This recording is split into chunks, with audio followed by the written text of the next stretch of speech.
Queridos estudiantes, muy buen día. Qué bendición podernos encontrar nuevamente en este preciosísimo estudio del discipulado. Damos gracias al Señor y es a quien queremos elevar una oración para que Él sea acompañándonos en este tiempo y permitiéndonos seguir aprendiendo su santa palabra. Así que quiero invitarte a que cierres tus ojos y juntos oremos.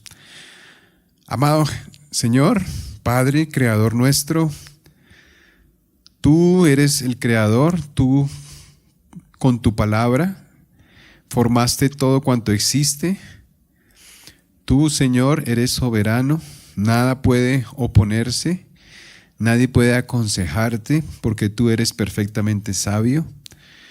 En tu perfecta gloria has ideado el comunicarnos o el revelarnos, Señor, algo acerca de ti por medio de tu palabra, de lo que tú planeaste para llevarnos a tu presencia.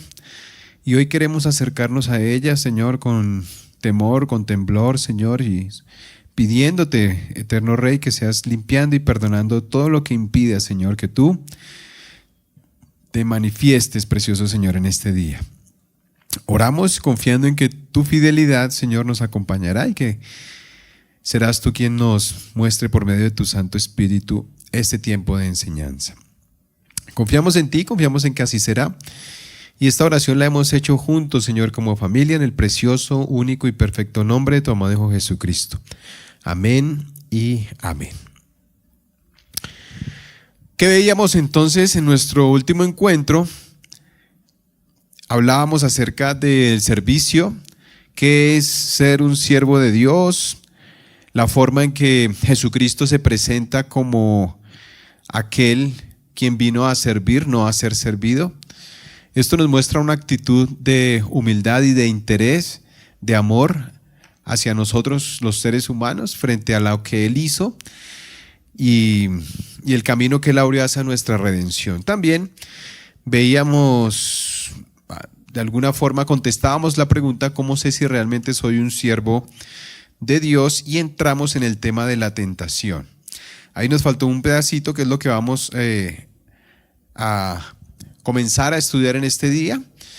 Y hoy terminamos nuestro primer bloque del discipulado. Recuerda que cuando tú ves la cartilla en las primeras páginas te darás cuenta que hay una sección completa acerca de la doctrina, de los fundamentos teológicos que como hijos de Dios debemos saber. Y luego viene una segunda parte que es la aplicación de toda la doctrina y de toda la teología que hemos aprendido. Es decir, es la parte práctica, lo que nosotros comenzamos a ejercitar en nuestra vida diaria con base en todo lo que hemos aprendido. Así que, mis amados hermanos, hoy terminamos ese primer segmento. Y es muy importante que tengas en cuenta que el examen esta semana está publicado en la plataforma para que tú puedas contestarlo. Así que prepárate bien, estudia, recuerda que es un tiempo límite, son 20 minutos que tú tienes para contestar el examen. Así que es importante que estés bien preparado primero, segundo que tengas un espacio, un tiempo y un ambiente donde puedas tener la certeza de que no te van a interrumpir para que puedas culminar tu examen. Ora para que estés tranquilo y que lo importante es que tú aprendas los conceptos básicos de todo lo que hemos venido escudriñando en la palabra de Dios. Así que comencemos entonces a ver la última parte que nos faltó de la tentación y entramos para que te ubiques en la página 31. Vamos a ver también por qué vienen las pruebas a nuestras vidas y terminamos con la madurez espiritual, que es el punto número 19 en la página 33. Así que vamos entonces, abre tu cartilla, abre tu Biblia, tus apuntes para comenzar este tema. Número 17 en Romanos, y hay una pregunta que tú encuentras allí: ¿qué es la tentación? Leamos juntos. Dice: cuando un hombre o una mujer comprende lo que es ser siervo de Cristo, Cuando ha comprendido lo que Él hizo en la cruz del Calvario, no le queda más que dedicar su vida a servir a Cristo con todo su corazón, con todas sus fuerzas, con toda su alma. Es en el momento en que el discípulo de Cristo se consagra a la obra del Señor completamente, cuando el diablo comienza a utilizar su arma más antigua, la tentación. ¿Recuerdas que todo esto lo veíamos?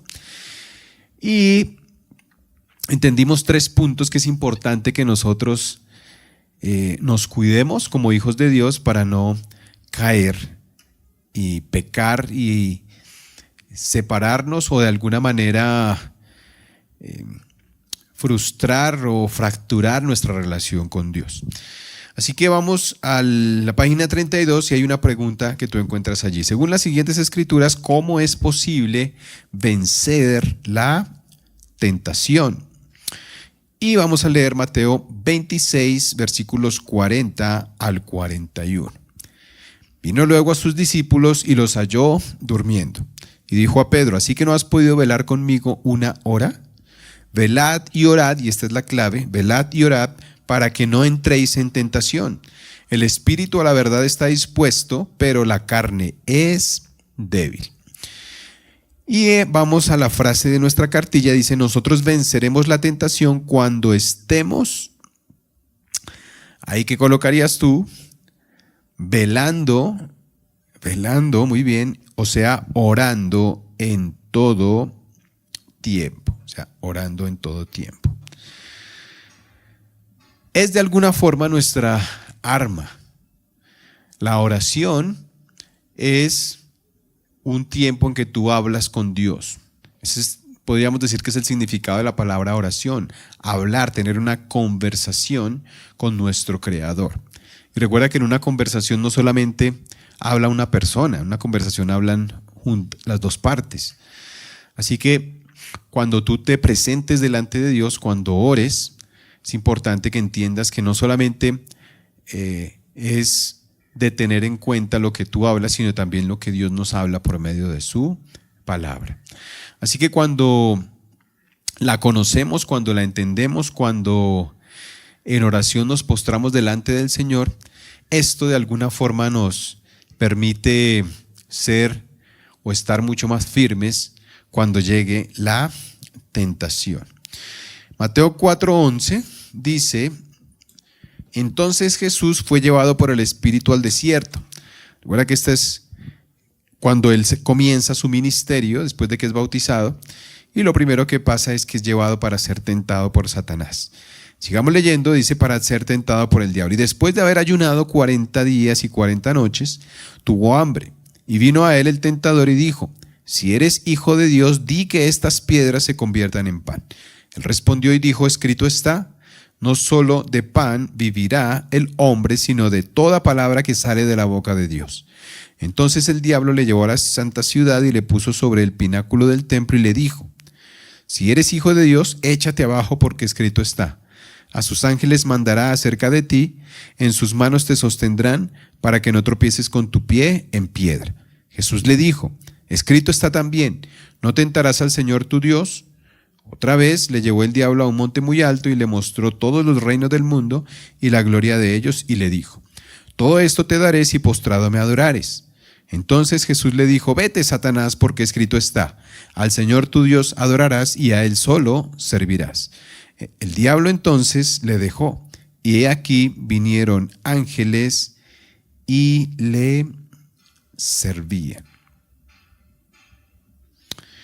Entonces fíjate cómo entendíamos que las condiciones en que nuestro Señor Jesucristo entró en esa tentación son muy distintas a las de Adán, por ejemplo. Veíamos que Adán tenía la barriga llena, es decir, tenía el deleite o el disfrute de poderse alimentar en un huerto que tenía todo lo que necesitaba. Estaba acompañado, de alguna forma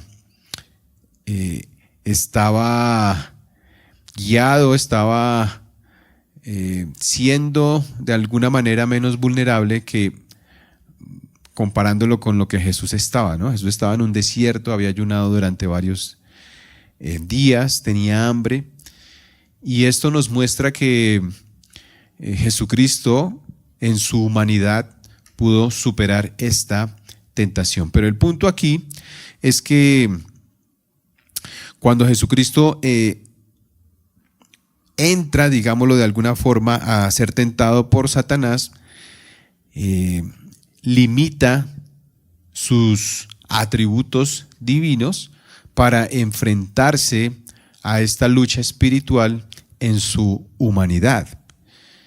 Y lo que evidencia el texto que acabamos de leer es que Jesucristo conocía, entendía la palabra de Dios, la había aprendido durante toda su infancia, durante su juventud, su adolescencia, y ya cuando entró a ejercer su ministerio, era conocedor de las Escrituras, y esto fue lo que le sirvió, la herramienta que usó para poder vencer y resistir al diablo y salir victorioso de esa difícil prueba.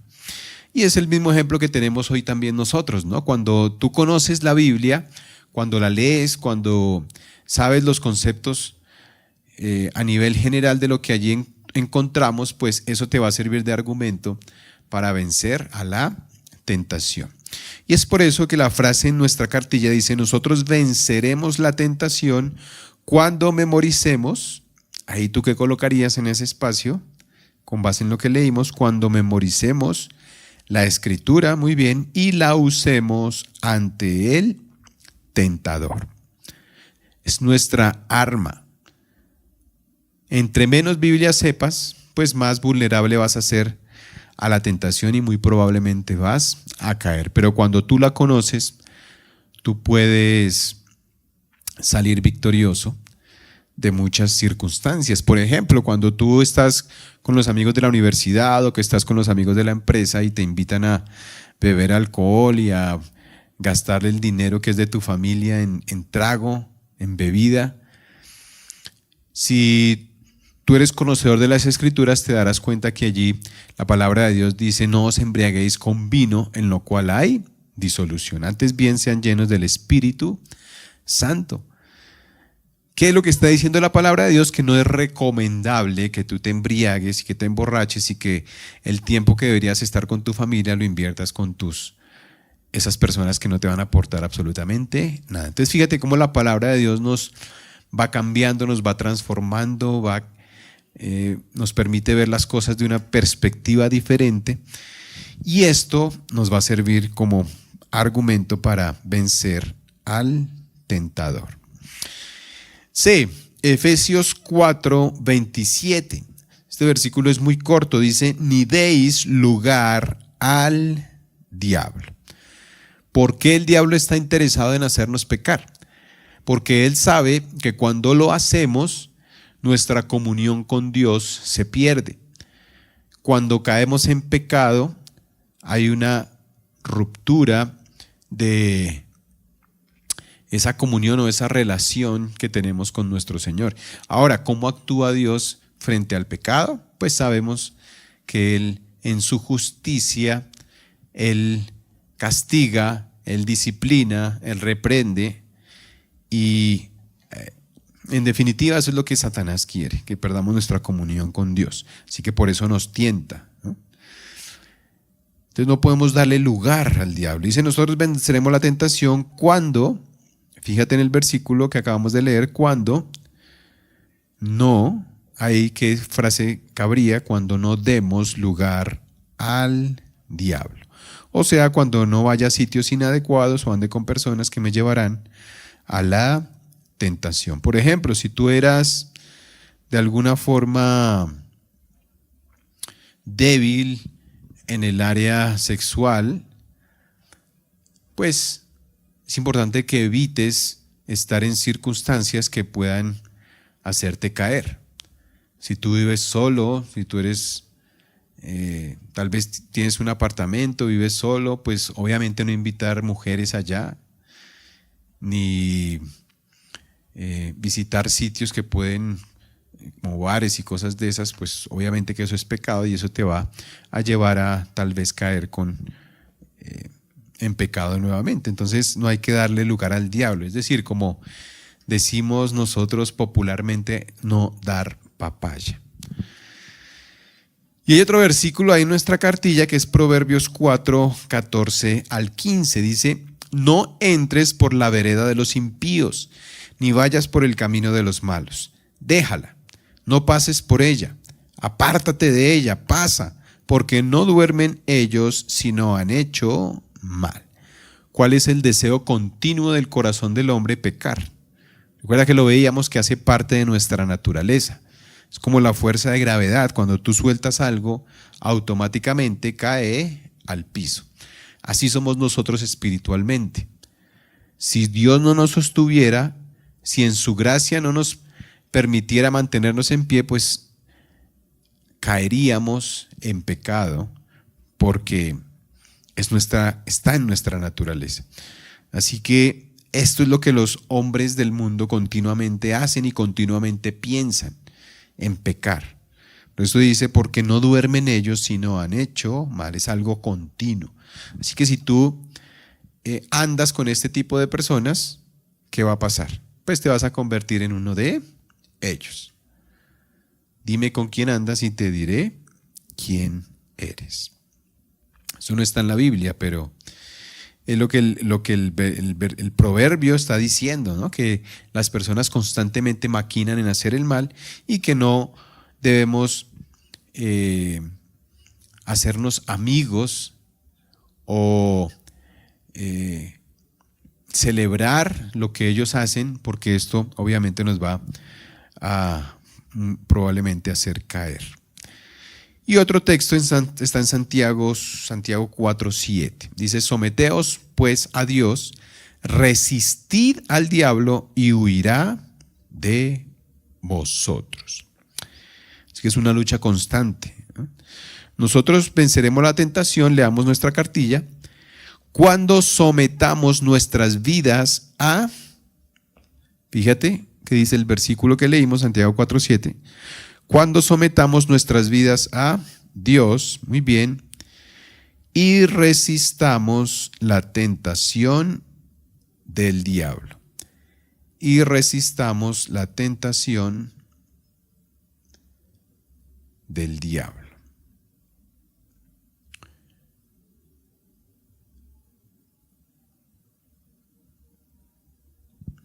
¿Qué es lo único que puede intervenir o qué es lo único que puede hacer frente a la tentación? El Espíritu Santo.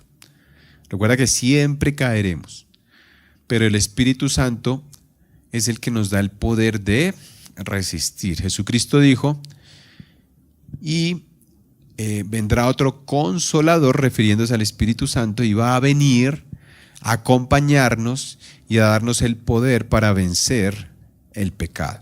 Es que si el Espíritu Santo habita en nosotros, si realmente hemos nacido de nuevo, entonces Él nos ayudará a vencer la tentación y a elegir de alguna forma las cosas correctas. Entonces, venceremos la tentación cuando sometamos nuestras vidas a Dios y resistamos la tentación del diablo. Y un último versículo está en Efesios capítulo 6, versículos 10 al 18.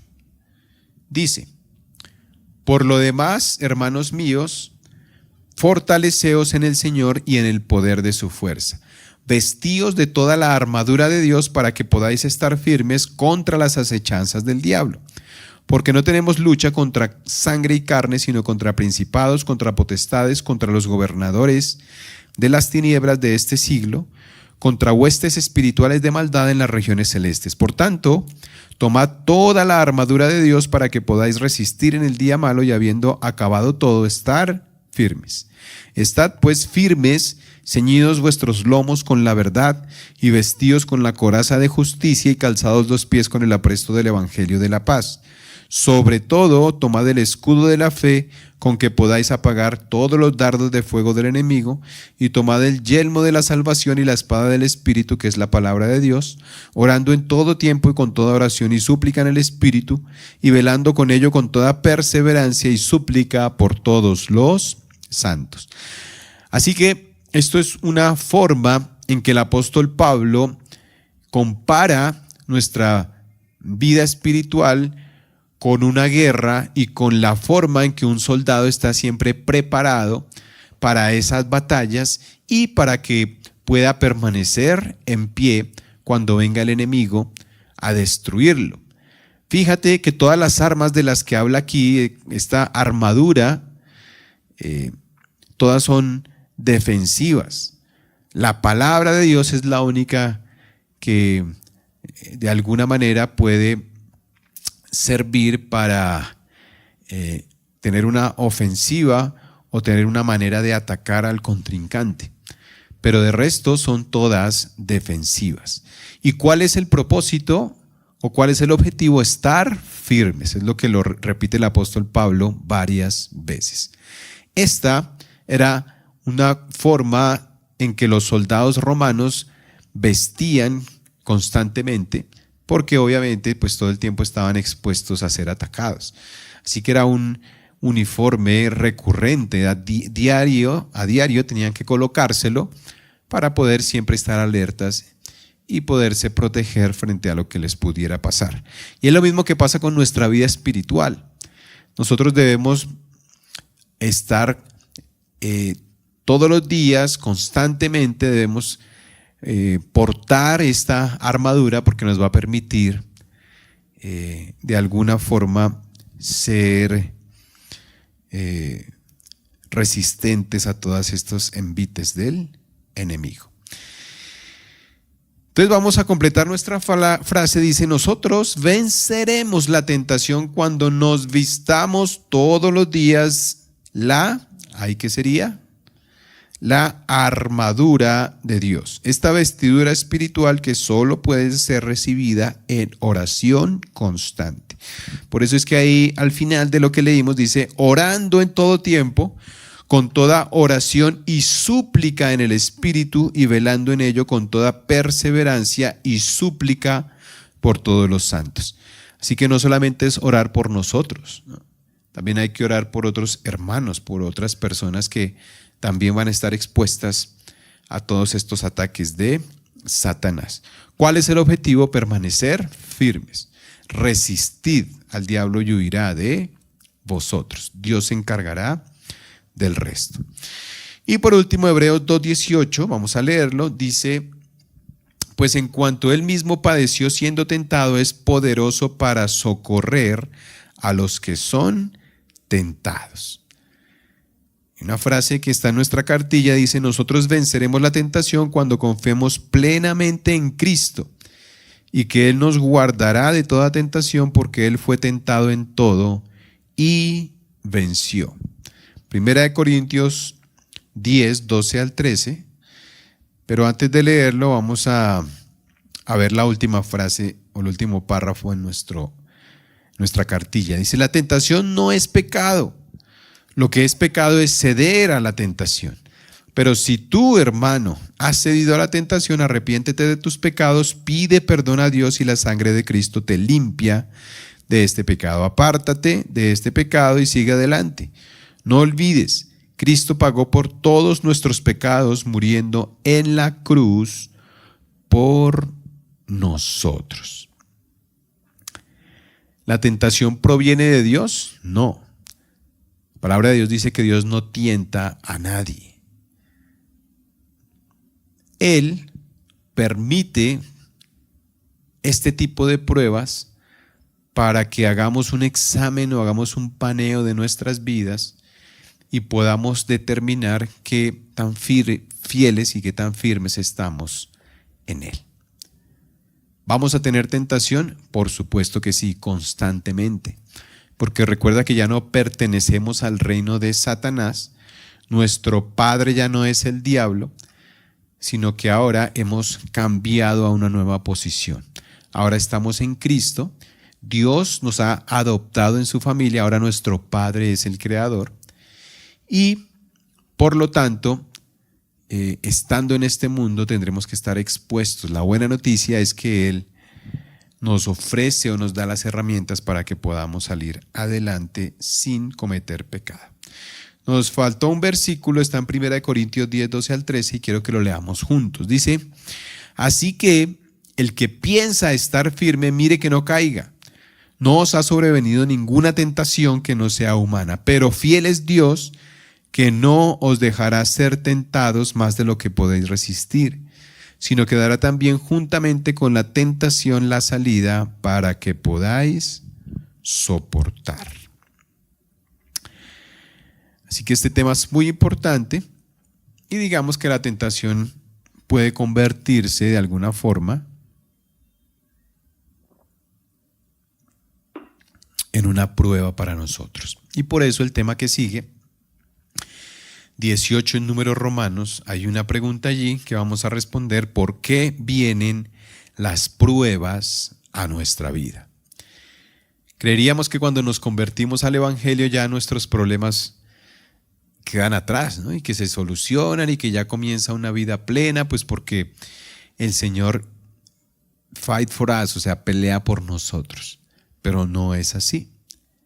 Al contrario, cuando los discípulos comenzaron su ministerio, ellos tuvieron que enfrentar situaciones muy, muy complicadas, muy difíciles. ¿Por qué? Porque estaban en oposición a un reino. Iban a predicar un evangelio que estaba en contra del gobierno de aquella época, del Imperio Romano. Ellos veían al César, recuerdan que lo veíamos como un dios, y tenían que rendirle pleitesía y adoración. Así que todos los discípulos, todos los apóstoles tenían que comenzar a predicar un evangelio que hablaba de un rey diferente, que hablaba de destronar no solamente al rey de aquella época, sino a todas sus filosofías, todas sus costumbres griegas y todas sus creencias idolátricas. Así que siempre había resistencia y oposición. Ellos tuvieron muchos que morir apedreados, algunos los metían en aceite hirviendo, a otros los llevaban al Coliseo y fueron comidos por leones. Y todo este tipo de pruebas nos permiten ver que no se acaba nuestra lucha o nuestra guerra cuando nos convertimos al Señor. Al contrario, empiezan tiempos donde vamos a tener que permanecer firmes si realmente somos hijos de Dios. Así que vamos a leer nuestro material de estudio. Ubícate, página 32. Dice: otra de las áreas que debe ser bien entendida por un siervo de Dios son las pruebas. Las pruebas son necesarias en la vida cristiana. No es posible separar del discípulo las pruebas, ya que éstas van formando el carácter que Dios quiere de nosotros.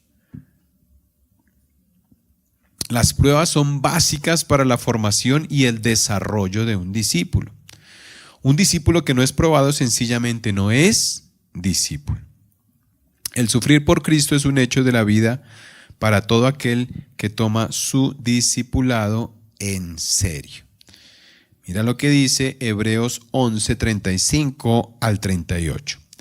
Dice: las mujeres recibieron sus muertos mediante resurrección, mas otros fueron atormentados no aceptando el rescate a fin de obtener mejor resurrección. Otros, fíjate todo lo que experimentaron en aquella época, otros experimentaron vituperios y azotes, y a más de esto prisiones y cárceles. Fueron apedreados, aserrados. Se cree que el profeta Isaías estaba siendo perseguido, se metió en un árbol y cogieron una sierra y lo partieron en dos. Es lo que la tradición cuenta acerca de su muerte. Probablemente a eso se refiere cuando dice que algunos fueron aserrados, puestos a prueba, muertos a filo de espada. Anduvieron de acá para allá cubiertos de pieles de ovejas y de cabras, pobres, angustiados, maltratados, de los cuales el mundo no era digno, errando por los desiertos, por los montes, por las cuevas y por las cavernas de la tierra. Esas eran el tipo de pruebas que tenían que enfrentar. La pregunta es: ¿las cosas han cambiado hoy en día? No. De igual forma, vamos a seguir siendo probados. Vamos a tener que pasar por tiempos amargos, difíciles, porque el evangelio siempre va a ser perseguido. Todo verdadero creyente debe gozarse en las pruebas, porque es a través de ellas que participamos en los padecimientos de Cristo. Primera de Pedro 4, 12 al 19. Y fíjate cómo el apóstol Pedro es muy amoroso, ¿no? Comienza este texto diciendo: amados, no os sorprendáis del fuego de prueba que os ha sobrevenido como si alguna cosa extraña os aconteciese, sino gozaos por cuanto sois participantes de los padecimientos de Cristo, para que también en la revelación de su gloria os gocéis con gran alegría. Si sois vituperados por el nombre de Cristo, sois bienaventurados, porque el glorioso Espíritu de Dios reposa sobre vosotros. Ciertamente de parte de ellos Él es blasfemado, pero por vosotros es glorificado. Así que ninguno de vosotros padezca como homicida o ladrón o malhechor, o por entremeterse en lo ajeno. Pero si alguno padece como cristiano, no se avergüence, sino glorifique a Dios por ello. Porque es tiempo de que el juicio comience por la casa de Dios. Y si primero comienza por nosotros, ¿cuál será el fin de aquellos que no obedecen al evangelio de Dios? Y si el justo con dificultad se salva, ¿en dónde aparecerá el impío y el pecador? De modo que los que padecen según la voluntad de Dios encomiendan sus almas al fiel Creador y hagan el bien. Así que el apóstol Pablo dice: no se extrañen, no estén asombrados o sorprendidos por lo que ha venido a sus vidas. No, porque de alguna manera todo esto es para la gloria del Señor. Es importante, como dijo Juan el Bautista, que nosotros menguemos, es decir, que nosotros nos desvanezcamos, desaparezcamos, y que la gente no nos recuerde a nosotros, sino nos recuerde el nombre de Dios, que es el más importante en toda esta historia. Muchas de las pruebas en nuestras vidas vienen de parte de Dios para disciplinarnos y enseñarnos que el pecado también tendrá, o siempre mejor tendrá, consecuencias. Primera de Corintios 11, 27 al 32. Pero no todas las pruebas vienen a nuestra vida por el pecado. Muchas veces el Señor las permite para fortalecer nuestro carácter, enseñarnos su fidelidad, enseñarnos su maravilloso consuelo cuando estamos atribulados, o para mostrarnos su santo poder, etc. Lo cierto es que todo creyente será sometido a prueba, pero siempre el Señor le dará la fortaleza para poderla soportar. Hay un ejemplo en la palabra de Dios que nos habla mucho acerca de este tema de la prueba, y fueron las experiencias que vivió un hombre llamado Job. Job, cuando investigas, fue el primer libro escrito en la Biblia. Recuerda que la Biblia no está en orden cronológico. El libro de Job fue el primer libro escrito antes que Moisés usara su pluma, su tinta para revelarnos lo que en el Espíritu Santo estaba ya determinado por la Torá o por los 5 primeros libros de la Biblia. El libro de Job es mucho anterior. Pero el punto aquí es que es un hombre que lo tenía todo. Es un hombre que tenía en aquella época una familia hermosa, tenía su esposa, tenía sus hijos, tenía criados, tenía ganado, tenía posesiones y aparentemente pues no le faltaba nada. Pero dice la palabra de Dios que era un hombre piadoso, era un hombre que amaba al Señor, era un hombre que deseaba vivir una vida recta para Él. Y de un momento a otro, Dios le da permiso a Satanás para que toque a este hombre y pierde absolutamente todo. Pero aún así, él no deja de darle gloria a Dios. Aún así, a pesar de la dificultad, él jamás desfallece en su fe y por encima incluso de su misma esposa, sigue adorando y sigue alabando a Dios. Entonces, las pruebas hacen parte de la vida cristiana. Nos preguntamos entonces, ¿por qué permite Dios las pruebas en la vida cristiana? Y es donde vamos a comenzar a estudiar varios versículos. Y empezamos por el A, Primera de Pedro 1, 6 al 7. Leámoslo y completamos la frase. ¿Qué dice Primera de Pedro 1, 6 al 7? Mira, dice: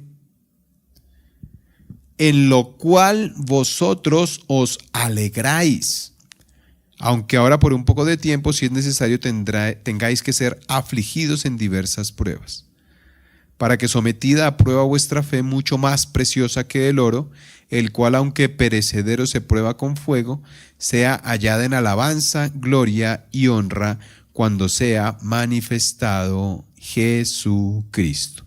Es que nos preparan para la venida de nuestro Señor Jesucristo. Fíjate que aquí toman un ejemplo como referencia y es el oro. El oro es un material preciado, primero por su brillo, segundo porque es muy moldeable.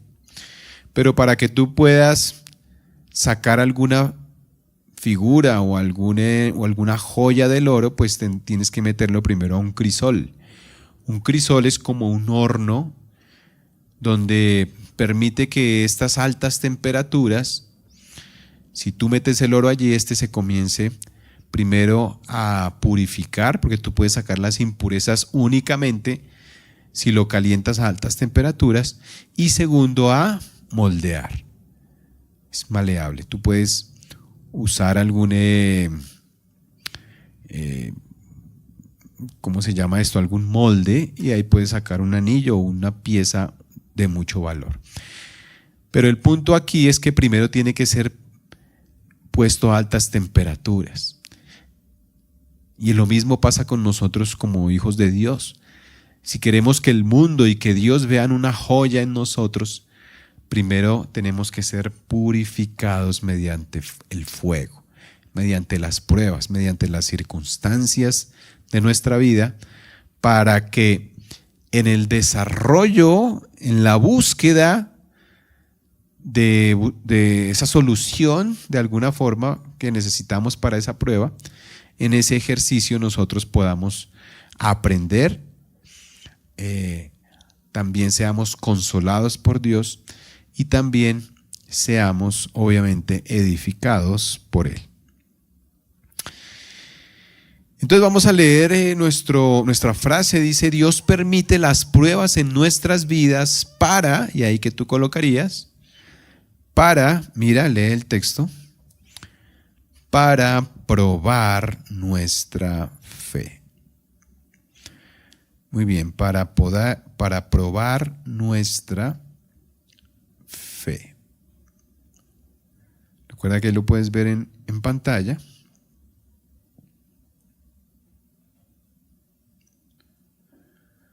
Para probar nuestra fe. B. Primera de Pedro 2, 20 al 21. Y fíjate que todo esto lo escribe un hombre que fue probado por Dios, ¿no? Que también fue tentado. Dice: Dios permite las pruebas en nuestras vidas para dejarnos ahí que sería, vamos a leer entonces el versículo para ubicarnos. Dice: pues para esto fuisteis llamados, porque también Cristo padeció por nosotros, dejándonos ejemplo para que sigáis sus pisadas. Jesucristo fue probado, claro.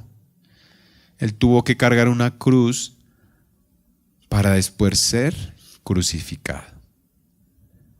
Él tuvo que ser escupido, lo golpeaban, le colocaron una corona de espinas, se burlaron de él, pero aún así él resistió, él siguió adelante. Él no desfalleció. Y el fruto de lo que él hizo en la cruz somos tú y yo. Él recibió una recompensa por superar esa difícil prueba que tenía. Así que Jesucristo es nuestro ejemplo máximo para entender las pruebas primero y para que podamos ver que hay luz al final del túnel, que al final podremos superarla. Es nuestro consuelo. Si Él lo logró, en su condición de hombre, bajo su amparo y compañía, nosotros también podremos hacerlo. Así que vamos a leer la frase. Dice: Dios permite las pruebas en nuestras vidas para dejarnos ahí que sería un ejemplo, muy bien, míralo, ahí está en pantalla, de los sufrimientos de Cristo por amor a nosotros.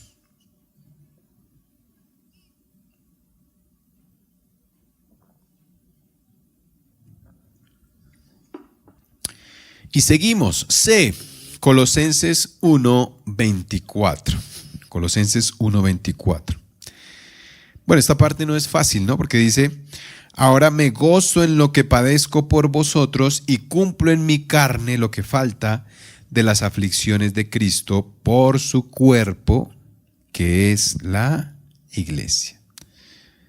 Que es la iglesia. Así que el apóstol Pablo también nos lo enseña. Leamos la frase, dice: Dios permite las pruebas en nuestras vidas para que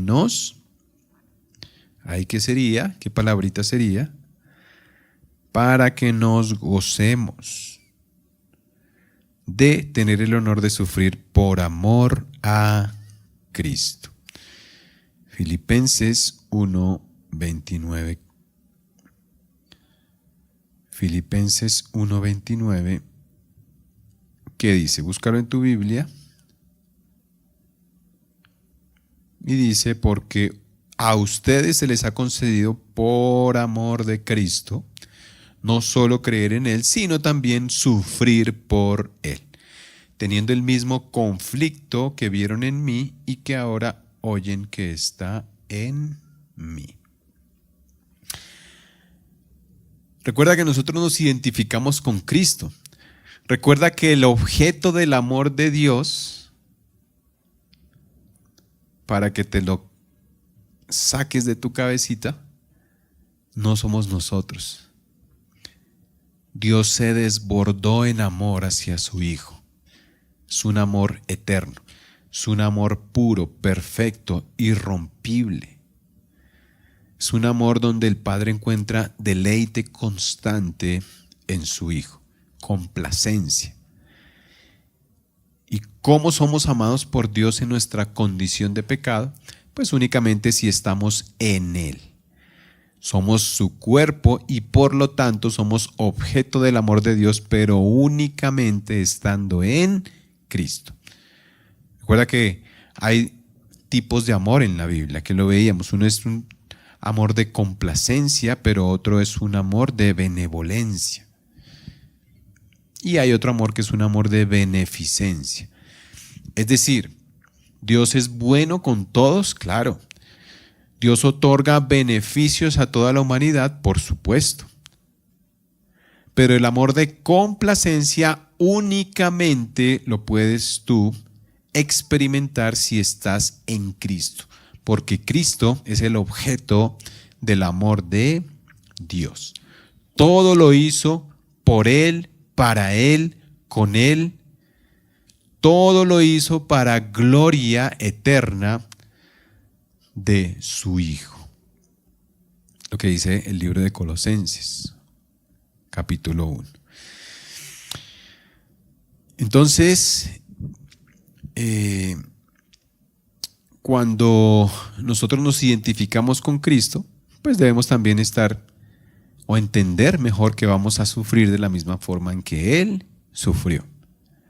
Si Cristo no hubiese tenido pruebas, ni dificultades, ni dolor, ni hubiese llorado nunca en su vida, pues nosotros podríamos pensar que lo mismo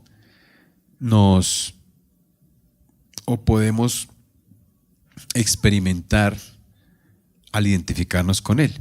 Pero cuando tú estudias la vida de Jesucristo te darás cuenta que fue una vida donde primero no buscó reconocimiento, segundo vino a servir, tercero no tenía una mansión, no tenía un palacio donde recostar su cabeza, y cuarto sufrió, fue una vida de sufrimiento, fue una vida de tormento, fue una vida de oposición, fue una vida de desplantes, El pueblo de Israel mismo, al que él había venido a redimir, lo rechazó. Eso está en Juan capítulo 1, versículo 11.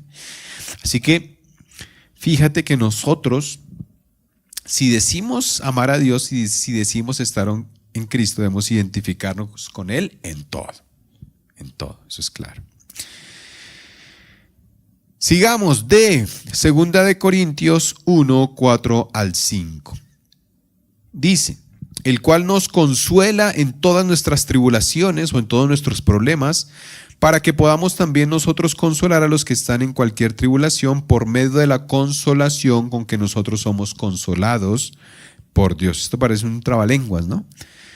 Porque de la manera que abundan en nosotros las aflicciones de Cristo, así abunda también por el mismo Cristo nuestra consolación. Pero ¿cuál es el objetivo? Que así como nosotros somos consolados, nosotros también podamos consolar a otros. Si una mujer pierde a su hijo, que es creo que uno de los momentos o de los eventos más difíciles, más duros en la vida de una persona, pues a futuro, cuando una madre o cuando un padre pasen por la misma situación, pues ella los va a poder entender, ¿no? Va a poder consolar, les va a poder dar palabras de ánimo, decirle: yo pasé por lo mismo y a mí me ayudó esto, me ayudó lo otro. Y así tú vas a ser usado o usada por Dios para consolar a otros cuando sufras pruebas difíciles en tu vida. Así que la frase en nuestra cartilla dice: Dios permite las pruebas en nuestras vidas para podernos consolar y para que nosotros podamos consolar, ahí sería la palabrita, a los que están atribulados. Muy bien. Segunda de Corintios 4, 8 al 10. Y mira lo que dice que estamos atribulados, aquí está hablando el apóstol Pablo, que estamos atribulados en todo, mas no angustiados, en apuros, mas no desesperados, perseguidos, mas no desamparados, derribados, pero no destruidos, llevando en el cuerpo siempre por todas partes la muerte de Jesús, para que también la vida de Jesús se manifieste en nuestros cuerpos. Y era increíble que cuando a un cristiano genuino lo llevaban al Coliseo romano para que fuera devorado por las fieras, las personas, que era un aforo de 20, 30 mil personas que estaban en ese lugar, ellos veían cómo esa persona estaba sonriente, estaba tranquila, no estaba angustiada, no estaba desesperada. Había una paz que se podía ver en su semblante y que las personas quedaban asombradas. De hecho, muchos se convertían al evangelio cuando veían a estas personas tan llenas de vida, a pesar de que estaban a punto de morir. ¿Por qué? Porque ellos entendían a dónde iban. Ellos estaban abordando el tren que los iba a llevar a la presencia misma de Dios y a vivir eternamente con Él. Así que es lo que el apóstol Pablo dice: podemos estar en tribulaciones, podemos estar en apuros, podemos estar derribados, en escasez, en enfermedad, cualquiera fuera la situación, pero eso no les impedía o no les robaba la paz y la certeza en su corazón de que el Señor estaba con ellos. Así que leamos, dice: Dios permite las pruebas en nuestras vidas para enseñarnos a, ahí que colocarías tú, fíjate, lee otra en el versículo y piensa en qué colocarías ahí. A confiar, muy bien, a confiar en Él. Y por último, 2 de Corintios 12, 8 al 10. Vamos a leerlo, dice: respecto a lo cual 3 veces he rogado al Señor que lo quite de mí. Fíjate, el apóstol Pablo era un hombre enfermo, tenía un aguijón en la carne. Pero mira lo que dice: y me ha dicho: bástate mi gracia, porque mi poder se perfecciona en la debilidad. Por tanto, de buena gana me gloriaré más bien en mis debilidades, para que repose sobre mí el poder de Cristo. Por lo cual, por amor a Cristo, me gozo en las debilidades, en afrentas, en necesidades, en persecuciones, en angustias, porque cuando soy débil, entonces soy fuerte. Cuando hay pruebas, tú doblegas tu ser a Dios. entiendes que hay dificultades que superan tu capacidad de enfrentarlas. Y ahí es cuando el poder de Dios se manifiesta. Es cuando tú lo puedes ver actuar, lo puedes ver obrar. Y hay pruebas que duran un día, 2 días, 8 días. Hay otras pruebas que duran años, 4 o 5 años. Hay otras que duran 15 o 20 años. Pero en todo ese tiempo, al final tú te darás cuenta que Dios, su poder, su gloria se manifestó de una u otra manera. Y te enseñó cosas que por otros medios hubiese sido imposible que las hubieras logrado asimilar, comprender, entender. Entonces Dios permite las pruebas en nuestras vidas para que espiritualmente seamos más. Ahí fíjate, ¿qué colocarías? Lee el versículo último que leímos, más fuertes. Muy bien. Entonces sigamos. Como verdaderos discípulos de Cristo y verdaderos siervos del Señor, debemos aprender a soportar las aflicciones, las pruebas. Debemos mirar siempre a Cristo y recordar sus terribles sufrimientos en la cruz del Calvario por amor a nosotros. Solo así podremos soportar las pruebas como lo hizo el apóstol Pablo. Aquí un pasaje bastante largo, son varios versículos, 2 Corintios 11, 16 al 33. Otra vez os digo, mira lo que dice el apóstol Pablo, que nadie me tenga por loco, o de otra manera recibidme como a loco, para que yo también me gloríe un poquito. Lo que hablo no lo hablo según el Señor, sino como en locura, con esta confianza de gloriarme, puesto que muchos se glorían según la carne, también yo me gloriaré, porque de buena gana toleráis a los necios, siendo vosotros cuerdos, pues toleráis si alguno os esclaviza, si alguno os devora, si alguno toma lo vuestro, si alguno se enaltece, si alguno os da de bofetadas. Para vergüenza mía lo digo, para eso fuimos demasiado débiles. Pero en lo que otro tenga osadía, hablo con locura, también yo tengo osadía. ¿Son hebreos? Yo también. ¿Son israelitas? Yo también. ¿Son descendientes de Abraham? También yo. ¿Son ministros de Cristo? Como si estuviera loco hablo, yo más. En trabajos más abundante, en azotes sin número, en cárceles más, en peligro de muerte muchas veces. De los judíos 5 veces he recibido 40 azotes menos 1. 3 veces he sido azotado con varas, 1 vez apedreado, 3 veces he padecido naufragio, y 1 noche y 1 día he estado como náufrago en alta mar. En caminos muchas veces, en peligros de ríos, peligros de ladrones, peligros de los de mi nación, peligros de los gentiles, peligros en la ciudad, peligros en el desierto, peligros en el mar, peligros entre falsos hermanos, en trabajo y fatiga, en muchos desvelos, en hambre y sed, en muchos ayunos, en frío y en desnudez, y además de otras cosas, lo que sobre mí se agolpa cada día, la preocupación por todas las iglesias. ¿Quién enferma y yo no enfermo? ¿A quién se le hace tropezar y yo no me indigno? Si es necesario gloriarme, me gloriaré en lo que es de mi debilidad. El Dios y Padre de nuestro Señor Jesucristo, quien es bendito por los siglos, sabe que no miento. En Damasco, el gobernador de la provincia del rey Aretas guardaba la ciudad de los damasenos para prenderme, y fui descolgado del muro en un canasto por una ventana y escapé de sus manos. Y solemos quejarnos nosotros, ¿no? Ahora, si viviéramos lo que vivió el apóstol Pablo, podríamos comprender un poco lo que era predicar el evangelio en aquella época y lo que es predicarlo ahora. ¿Por qué tal vez no sufrimos tanta prueba y persecución? Probablemente porque no estamos haciendo la obra de Dios. Porque si la estuviéramos dedicados tiempo completo a ello, estoy seguro que pasaríamos situaciones similares a las que vivió el apóstol Pablo. Y terminamos entonces, mis amados estudiantes, con este numeral 19 en números romanos, que es la madurez espiritual. Y dice nuestro material de estudio: el deseo del corazón de Dios es que cada discípulo de Cristo llegue a ser como su maestro, pero para que este propósito se lleve a cabo, Dios tiene que usar circunstancias, personas, presiones, pruebas y sufrimientos en nuestra vida.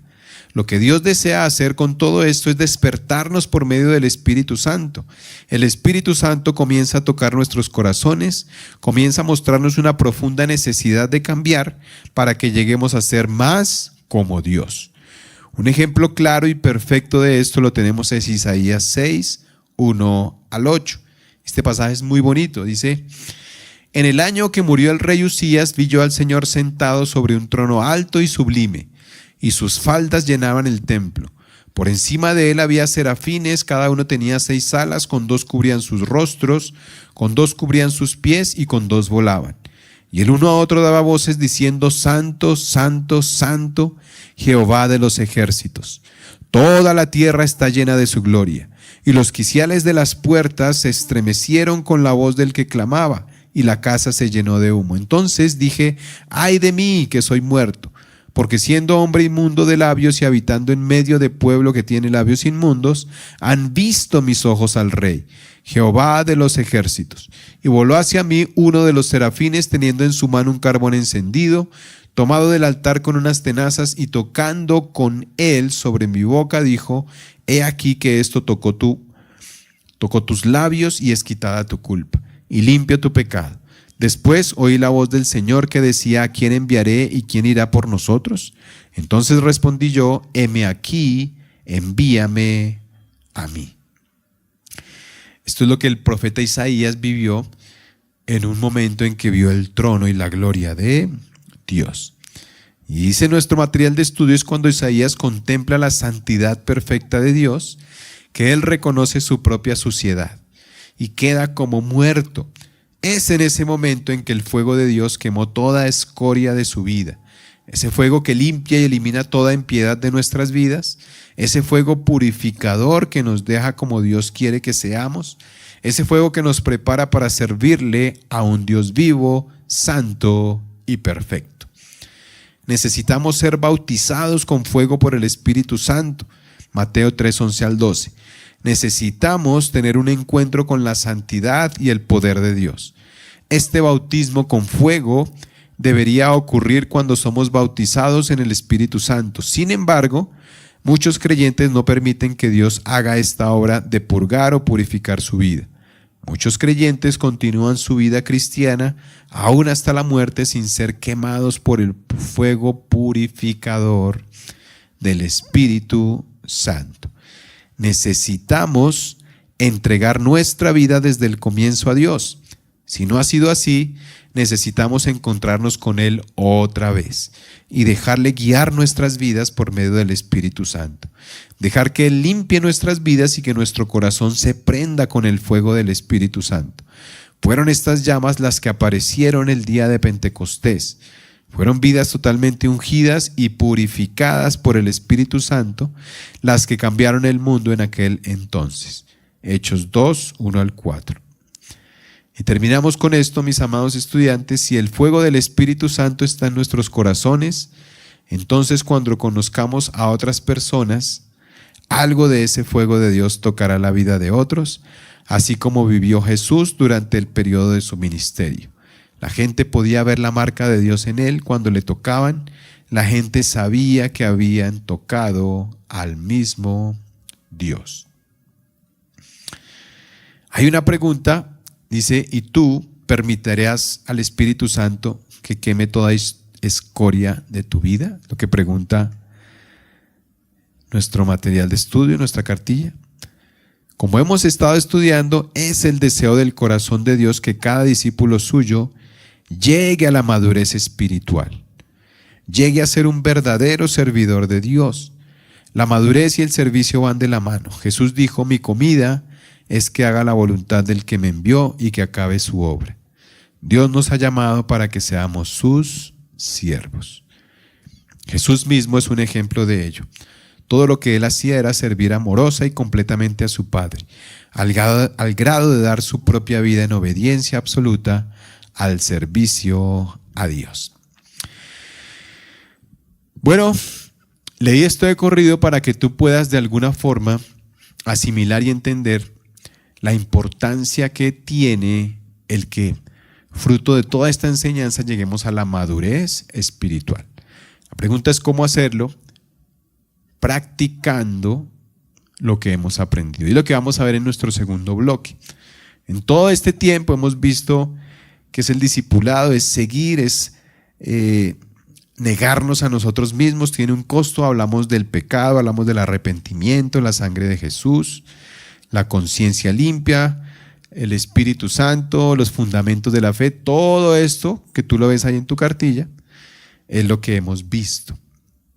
Entonces, como dice esta última frase, si observamos este orden podremos darnos cuenta que Dios nos llama a ser discípulos suyos, a servirle, y nos invita a que lo conozcamos más profundamente y a que empecemos a hacer vida lo que hemos aprendido en teoría.